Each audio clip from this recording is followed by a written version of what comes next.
Hello everyone, अगर आप लोग भी फॉर्म 16 से अपनी आईटीआर खुद फाइल करना चाहते हैं तो ये वीडियो आप लोग के लिए बहुत इंपॉर्टेंट है, क्योंकि मैं फॉर्म 16 से डायरेक्टली आप लोगों को बताऊंगी कि आईटीआर किस तरीके से फाइल करनी है।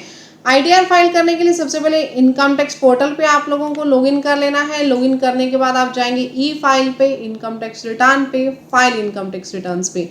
देन ये पेज आपके पास आ जाएगा। यहाँ से आपको असेसमेंट ईयर सिलेक्ट करना है। फिलहाल असेसमेंट ईयर है 26-27। ऑनलाइन पे क्लिक करेंगे, कंटिन्यू के बटन पे क्लिक कर देंगे। यहाँ से आपको स्टार्ट न्यू फाइलिंग पे क्लिक करना है। इंडिविजुअल का ऑप्शन ऑटो सिलेक्ट होकर के आ जाएगा। देन आपको प्रोसीड पे क्लिक कर देना है। प्रोसीड पे क्लिक करने के बाद आपको अपना आईटीआर फॉर्म सिलेक्ट करना है। आईटीआर 1 हम सिलेक्ट करेंगे यहाँ पे। बट ध्यान रखिएगा, आईटीआर 1 जो है वो सिर्फ वही रेजिडेंट इंडिविजुअल्स फाइल कर सकते हैं जिनकी टोटल इनकम 50 लाख रुपए तक है। यानी अगर आपकी सैलरी या अदर इनकम जो टोटल बनेगी वो मिलाकर के 50 लाख से ज़्यादा है तो आप आईटीआर 1 फाइल नहीं करेंगे, आपको आईटीआर 2 फाइल करनी होगी। और अगर आपकी जो इनकम है सैलरीज, 2 हाउस प्रॉपर्टीज है, अदर सोर्सेज है, लॉन्ग टर्म कैपिटल गेन है सेक्शन 112A वाला अप टू ₹1.25 लाख, यानी 112A वाला सिर्फ जो लॉन्ग टर्म कैपिटल गेन है वो 1.25 लाख तक है। इसके अलावा 2 हाउस प्रॉपर्टी है, अदर सोर्सेज है और 5,000 तक की एग्रीकल्चरल इनकम है तो आप आईटीआर 1 फाइल करने के लिए एलिजिबल हैं। अगर आप लोग एलिजिबल हैं तो प्रोसीड विद आईटीआर 1 कीजिएगा। यहाँ ओके पे क्लिक करना है। लेट्स गेट स्टार्टेड पे क्लिक करेंगे। देन फर्स्ट ऑप्शन के साथ ही आपको कंटिन्यू के ऊपर क्लिक कर देना है। इसके बाद आप आ जाएंगे पर्सनल इन्फॉर्मेशन पे। यहाँ पे आपको क्लिक कर देना है। पर्सनल इन्फॉर्मेशन में आपसे सेकेंडरी एड्रेस की डिटेल मांगी जाएगी। जैसे ही आप क्लिक करेंगे आपसे पूछेगा कि क्या सेकेंडरी एड्रेस आपका as a primary address same है, तो यस कर दीजिएगा, नहीं है तो नो कर दीजिएगा। नो करने के बाद आपको ये सारी डिटेल्स फिर से फाइल करनी पड़ेंगी। यस करते ही जो आपका परमानेंट रेजिडेंशियल एड्रेस है वही डाटा यहाँ आ जाएगा। देन आपको सेव के बटन पे क्लिक कर देना है। इसके बाद पूछेगा आपसे आपका नेचर ऑफ एम्प्लॉयमेंट, यानी आप central government, state government, PSU किसके एम्प्लॉई हैं, या फिर आप पेंशनर हैं वो आपको सिलेक्ट करना है। प्राइवेट एम्प्लॉई है तो आप अदर्स पे सिलेक्ट कर सकते हैं। यहाँ सिलेक्ट करने के बाद आपसे पूछेगा do you want to exercise the option under section 115 BAC of opting out of new tax regime. क्या आप न्यू टैक्स रिजीम से ऑप्ट आउट करना चाहते हैं? For opting out option should be exercise along with the return of filing income under section 139(1). देखिए, अगर आप old tax regime में जाना चाहते हैं और न्यू टैक्स रिजीम को ऑप्ट आउट करना चाहते हैं तो आपको यस कर देना है। अगर न्यू में ही आपको रिटर्न फाइल करनी है तो यहाँ पे नो कर दीजिएगा। फिलहाल हम न्यू में ही अपने रिटर्न को फाइल करेंगे। अब इसके बाद आपसे पूछेगा क्या रिटर्न जो रिप्रेजेंटेटिव और एसएससी फाइल कर रहा है, तो आपको नो कर देना है। बैंक डिटेल्स में कम से कम एक बैंक आपको वेरीफाई करवा लेना है जिसमें आपका रिफंड आ सके। वैसे आपको सभी बैंक अकाउंट्स की डिटेल्स यहाँ देनी जरूरी होती है। ये सारी डिटेल्स यहाँ एंटर करने के बाद आपको कन्फर्म पे क्लिक कर देना है। जैसे आपने कंफर्म कर दिया आप लोग जाएंगे अपनी ग्रॉस टोटल इनकम पे। यहाँ जाने के बाद आपको यहाँ ऑप्शन मिल जाएगा सबसे पहले income from salary. Income from salary पे आप लोग क्लिक कर देंगे। अब यहाँ देखिए मैं ले आई हूँ आपको फॉर्म 16 पे। फॉर्म 16 पे आने के बाद आपको यहाँ पे दिख जाएगा सबसे पहले कि आपकी सैलरी कितनी है। यहाँ पे आपको अलग अलग सेक्शन दिख जाएंगे। सेक्शन 17 सबसेक्शन 1 के तहत आपको कितनी सैलरी यहाँ पे मिल रही है, परक्विजिट कितने मिल रहे हैं, या profit in lieu of salary as per section 17 subsection 3 कितना मिल रहा है। ये सारा डाटा आपको यहाँ पे चेक कर लेना है और हेडवाइज डाटा ही आपको अपने इनकम टैक्स पोर्टल पे यहाँ पे डाल देना है। यहाँ पे हम लोग एज पर सेक्शन 17(1) जो सैलरी है वो आपके पास यहाँ आएगी, 17(2) की यहाँ आएगी, 17(3) की आपको यहाँ क्लिक कर देनी है। यहाँ पे हमारे पास 17(1) में टोटल कितना आ रहा है 1339748, तो यहाँ भी हम सेम लिखेंगे 1339748। ये हमारे पास आ गया। हाँ जी मैम। उसके बाद आप अपने एग्जाम अलाउंसेस यहाँ पे चेक कर सकते हैं। देखिए हमने यहाँ पे न्यू टैक्स रिजीम को ऑप्ट किया है तो जो एग्जाम अलाउंसेस हैं वो बहुत कम ही मिलेंगे। अगर इनमें से कोई एग्जाम अलाउंस आपको मिल रहा है तो आप यहाँ पे क्लिक करके अमाउंट यहाँ पे डाल सकते हैं, लेकिन हमारे केस में इसमें से कोई भी एग्जाम अलाउंस प्रोवाइड नहीं किया जा रहा है तो हम यहाँ पे कुछ भी एंटर नहीं करेंगे। ध्यान रखिएगा यहाँ पे हाउस रेंट अलाउंस का ऑप्शन भी नहीं आएगा क्योंकि न्यू टैक्स रिजीम में एचआरए आप लोगों को एग्जम्प्ट नहीं होता है।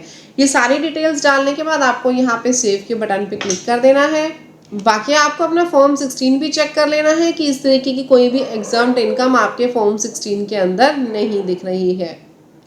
इसके बाद आपसे पूछेगा हाउस प्रॉपर्टी इनकम के बारे में। हाउस प्रॉपर्टी पे आपको जाना है, ऐड अनदर पे क्लिक करना है। अगर आपकी भी कोई हाउस प्रॉपर्टी है जो आपने रेंट पे दी है तो यहाँ पे एड्रेस आपको लिख देना है हाउस प्रॉपर्टी का। और देन आपसे पूछेगा कि क्या इस हाउस प्रॉपर्टी के ओनर आप हैं या माइनर है, कोई स्पाउस है या अदर्स है। अगर आप खुद इसके ओनर हैं तो यहाँ सेल्फ लिखिए, आपकी वाइफ इसकी ओनर है या फिर वाइफ के लिए हस्बैंड इसका ओनर है तो यहाँ पे स्पाउस पे आप क्लिक कर दीजिएगा। देन आपसे पूछेगा कि क्या आपकी प्रॉपर्टी को ऑन्ड है, यानी आपके साथ कोई अदर भी इसका मालिक है, आपने पार्टनरशिप में ये प्रॉपर्टी लिया। आप यस लिखेंगे ना तो यहाँ पे आपको ब्रेकअप देना पड़ेगा कि आपका दूसरा को ऑनर कौन है, पैन क्या है उसका, और उसकी परसेंटेज ऑफ शेयर होल्डिंग कितनी है। जैसे मैं यहाँ पे लिख दूँ कविता और यहाँ पे अपना पैन नंबर लिख के यहाँ पे मैं दे दूँ 40% की मेरी जो होल्डिंग है यहाँ पे 40% की है, तो ऑटोमेटिकली उस पर्सन की सामने वाले जिसकी भी मैं आईटीआर फाइल कर रही हूँ उसकी शेयर होल्डिंग कितनी आ जाएगी इस प्रॉपर्टी के अंदर 60%। बट अगर यहीं पे मैं नो कर दूँ यानी ये पर्सन ही यहाँ पे 100% मालिक है, सेकेंड कोई भी कॉर्नर नहीं है, तो देखिए यहाँ पे ऑटोमेटिकली 100% की सिलेक्ट कर लेगा। ठीक है, तो यहाँ पे आपको देन पूछेगा type of house property, self occupied है, लेट आउट है या डीम्ड लेट आउट है। लेट आउट पे आप क्लिक करेंगे। लेट आउट पे क्लिक करने के बाद आपसे पूछेगा रेंट कितना आ रहा है, यहाँ पे रेंट आप लोगों को एंटर कर देना है जितना भी रेंट आपको रिसीव होता है। उसके बाद जो आपके पास रेंट आया देन आपके पास 30% स्टैंडर्ड डिडक्शन ऑटोमेटिकली इसमें आ जाएगी। बट अगर फिर भी आपने कोई टैक्सेस पे किए हैं लोकल अथॉरिटी को वो आपको यहाँ माइनस ज़रूर कर देनी है। जैसे अगर आपने 2000 का म्यूनिसिपल टैक्स पे किया तो वो आप यहाँ पे लिखेंगे, ये माइनस हो जाएगा।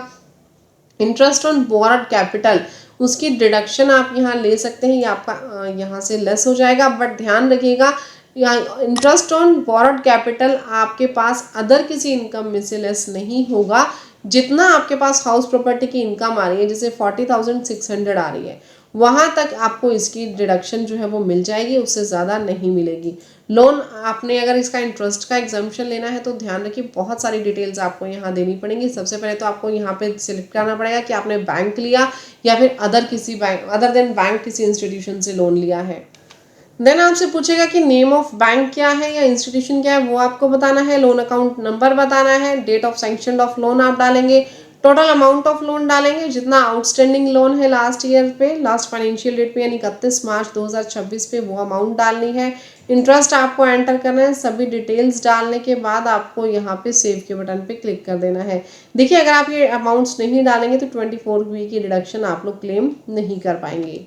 इसके बाद आपको इनकम फ्रॉम अदर सोर्सेज पे जाना है। यहाँ से आप लोगों के पास ये जो इनकम आ रही है 26 और AIS-TIS से 26 AS और AIS-TIS से ऑटोमेटिकली यहाँ पे पिकअप हो रही है। इसके अलावा अगर आपकी कोई इन्फॉर्मेशन है तो ऐड अनदर पे क्लिक करके आपको नेचर ऑफ इनकम सिलेक्ट करना है, किस टाइप की नेचर ऑफ इनकम है आपकी, और उसका जो भी अगर कोई अदर इनकम है तो यहाँ पे उसका डिस्क्रिप्शन देना है, अमाउंट आपको डाल देनी है। और इसके अलावा जो ऊपर इनकम दी हुई है उनमें से कोई भी इनकम हो तो वो आपको सिलेक्ट करना है, और सिलेक्ट करने के बाद आपको यहाँ पे अमाउंट एंटर कर देनी है और सेव के बटन पे क्लिक कर देना है। इसके बाद आपसे आपके एग्जाम्प्ट इनकम पूछेगा, यहाँ पे आपको क्लिक करना है, ऐड अनदर पे क्लिक करना है।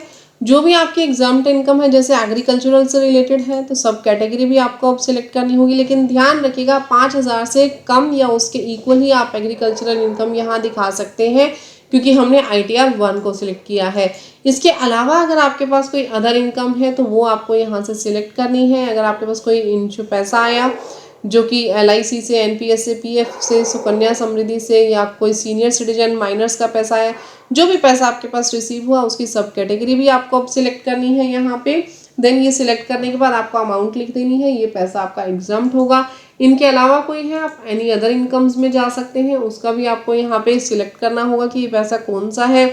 जैसे HUF है, HUF के आप मेंबर हैं उसका पैसा है, या स्कॉलरशिप है कोई एजुकेशन की, जो भी आपका अमाउंट है वो यहाँ सिलेक्ट करके आपको अमाउंट लिखना है और सेव के बटन पे क्लिक कर देना है। नेक्स्ट आपके पास आ जाएगा long term capital gain under section 112A जिसके ऊपर इनकम टैक्स आपका नहीं लगता है। यहाँ पे जो भी आपके इक्विटी शेयर्स हैं, इक्विटी ओरिएंटेड म्यूचुअल फंड या फिर बिजनेस ट्रस्ट की जो यूनिट्स हैं, अगर वो आपने सेल की हैं और उनके ऊपर लॉन्ग टर्म कैपिटल गेन आपके पास हुआ है तो आपको यहाँ पे उसकी वैल्यूएशन देनी है। जो टोटल सेल कंसिडरेशन है वो आपको यहाँ पे बताना है, कॉस्ट ऑफ एक्विजिशन बताना है। यहाँ पे रिपोर्टिंग आपके पास ITR 1 में तभी होगी जब आपका long term capital gain 1.25 lakh तक है, यानी 1,25,000। अगर इससे ज़्यादा का आपके पास LTCG आएगा तो आप उसको ITR 1 में रिपोर्ट नहीं करेंगे। ये सारी रिपोर्टिंग करने के बाद आपको कन्फर्म के बटन पे क्लिक कर देना है। हमने कंफर्म कर दिया है। इसके बाद आपको टोटल डिडक्शंस यहाँ पे बतानी होंगी। यहाँ टोटल डिडक्शंस पे हम लोग जाएंगे। अगर देखिए आप न्यू टैक्स रेजिम ऑप्ट कर रहे हैं तो आप लोगों को इतनी ज़्यादा कोई डिडक्शंस यहाँ पे मिलने वाली तो है नहीं, लेकिन अगर आपने कॉन्ट्रीब्यूट किया है pension scheme of central government by the employer, यानी एम्प्लॉयर ने अगर कॉन्ट्रीब्यूट किया है pension scheme of central government में, तो आप यहाँ पे उसकी डिडक्शन ले सकते हैं। अदरवाइज और कोई भी डिडक्शन आपको यहाँ अलाउड नहीं होगी। तो अगर आपकी कोई डिडक्शन है वो एंटर करने के बाद आपको यहाँ पे कंफर्म के बटन पे क्लिक कर देना है। देन आपको टैक्स पेड पे यहाँ पे जाना है। जो इतना आपका टैक्स पेड बन रहा है वो आप यहाँ चेक कर लीजिएगा। यहाँ पे जो भी टैक्स डिडक्टेड एट सैलरी है या अदर किसी इनकम पे आपका टैक्स डिडक्ट हुआ है, एक बार आपको ओपन करके चेक कर लेना है। जो आप यहाँ पे ये वाला टैक्सेस पे करेंगे, यहाँ पे जा करके आपको ऐड अनदर पे क्लिक करना है और यहाँ पे अपना चालान की डिटेल सेव कर देनी है। यहाँ आपको अपना BSR कोड डालना है, डेट ऑफ डिपॉजिट डालना है, सीरियल नंबर ऑफ चालान और टैक्स पेड की डिटेल्स यहाँ पे एंटर कर देनी है। देन आपको सेव कर देना है। यहाँ पे आपको कंफर्म के बटन पे भी क्लिक करना है क्योंकि टैक्स पहले हम पे करेंगे, देन यहाँ पे हमें उस टैक्स की डिटेल्स को एंटर करना होगा। अब हम चेक कर लेते हैं कि हमारी टैक्स लायबिलिटी एक्चुअल में बनेगी कितनी। यहाँ पे आपको वेरीफाई और टैक्स लायबिलिटी डिटेल्स पे जाना है। यहाँ जाने के बाद देखिए 85,668 इतने की आपकी टैक्स लायबिलिटी बन रही है। यहाँ पे आपको कंफर्म पे क्लिक कर देना है। अब सबसे पहले जितना आपका टैक्स पे करना था वो टैक्स आप लोग यहाँ पे पे करेंगे। टैक्स को पे करने के लिए प्रोसीड टू वेरिफिकेशन पे क्लिक करें। यहाँ पे पे नाउ का ऑप्शन आपके पास देखिए आ रहा है। टैक्स को पे करने के लिए यहाँ सीधा पे नाउ पे आपने क्लिक करना है। यहाँ कंटिन्यू पे क्लिक कर देना है। यहाँ पे आपके पास असेसमेंट ईयर और टाइप ऑफ पेमेंट ऑटोमेटिकली आ जाएगा। देन आपको जस्ट कंटिन्यू पे क्लिक कर देना है। यहाँ पे आप लोग ध्यान से देखिए टैक्स की अमाउंट आपके पास आ गई है। कंटिन्यू पे आपने क्लिक कर देना है। कंटिन्यू पे क्लिक करने के बाद आपके पास अलग अलग ऑप्शंस आ जाएंगे। आप नेट बैंकिंग से, डेबिट कार्ड, RTGS या फिर UPI पेमेंट से या फिर क्रेडिट कार्ड से भी आप पे कर सकते हैं। यहाँ पे आपको क्लिक करना है, बैंक पे क्लिक करना है, जिस बैंक से भी आप पे करना चाहते हैं। कंटिन्यू करके आप यहाँ पे ये पेमेंट कर सकते हैं। QR कोड आपके पास जनरेट हो जाएगा, स्कैन करके आपके पास चालान जनरेट हो जाएगा। क्लियर? चालान हम जनरेट कर लेते हैं। सबसे पहले चालान जनरेट होने के बाद हम अपने रिटर्न पे आ जाएंगे, टैक्स पेड पे जाएंगे। यहाँ पे advance tax and self assessment tax payments पे जाएंगे। यहाँ जाने के बाद ऐड अनदर पे क्लिक कीजिए। यहाँ पे जो चालान आपने जनरेट किया उसका BSR कोड यहाँ डालिए, चालान नंबर यहाँ डालिए, टैक्स जो आपने पे किया है वो यहाँ डालिए और डेट ऑफ पेमेंट आपको यहाँ एंटर करनी है। देन सेव के बटन पे क्लिक करना है। जैसे ही आप यहाँ पे कंफर्म करेंगे आपको वेरीफाई और टैक्स लायबिलिटी डिटेल्स पे जाना है। यहाँ पे आपको कंफर्म कर देना है। कंफर्म करने के बाद आप जाएंगे प्रोसीड टू वेरिफिकेशन पे। यहाँ जाने के बाद अपना सारा डाटा चेक करना है। Preview and submit your return पे जाएंगे। यहाँ पे आपको क्लिक करना है, प्लेस एंटर करना है आपको। देन आपको प्रोसीड टू वैलिडेशन पे जाना है। यहाँ जाने के बाद अगर कोई एरर आता है तो वो एरर सबसे पहले आपको सॉल्व करना है। यहाँ पे ईयर ऑफ डिडक्शन का एरर आ रहा है, इस पर हम क्लिक करेंगे। यहाँ पे कमीशन और ब्रोकरेज, यहाँ पे ईयर ऑफ डिडक्शन हम कर देंगे 25-26, सेव कर देंगे इसको। यहाँ कंफर्म कर देंगे। कंफर्म करने के बाद फिर से हमें एक बार वैलिडेशन करना पड़ेगा या सीधा यहाँ गो टू वैलिडेशन पे हम लोग जा सकते हैं। देखिए वैलिडेशन सक्सेसफुल हो गया। यहाँ से प्रीव्यू करेंगे अपने रिटर्न को। देन प्रोसीड टू वैलिडेशन पे क्लिक करना है। वैलिडेशन अगेन सक्सेसफुल हो चुका है। प्रोसीड टू वेरिफिकेशन पे आप जाएंगे। यहाँ से आप 3 मेथड हैं, किसी भी मेथड से आप वेरीफाई कर सकते हैं। आप चाहे तो आधार OTP से वेरीफाई कर सकते हैं या फिर बाद में साइन करके अपना ITR भी भेज सकते हैं डिपार्टमेंट को, और जैसे भी चाहें आप वेरिफिकेशन कर सकते हैं। आधार OTP पे आप क्लिक करके इजीली वेरीफाई कर लेंगे। कंटिन्यू पे क्लिक कीजिए। यहाँ से आप लोगों को आधार OTP सिलेक्ट करना है, कंटिन्यू पे क्लिक करना है। यहाँ क्लिक करके आपको आधार OTP जनरेट कर लेना है।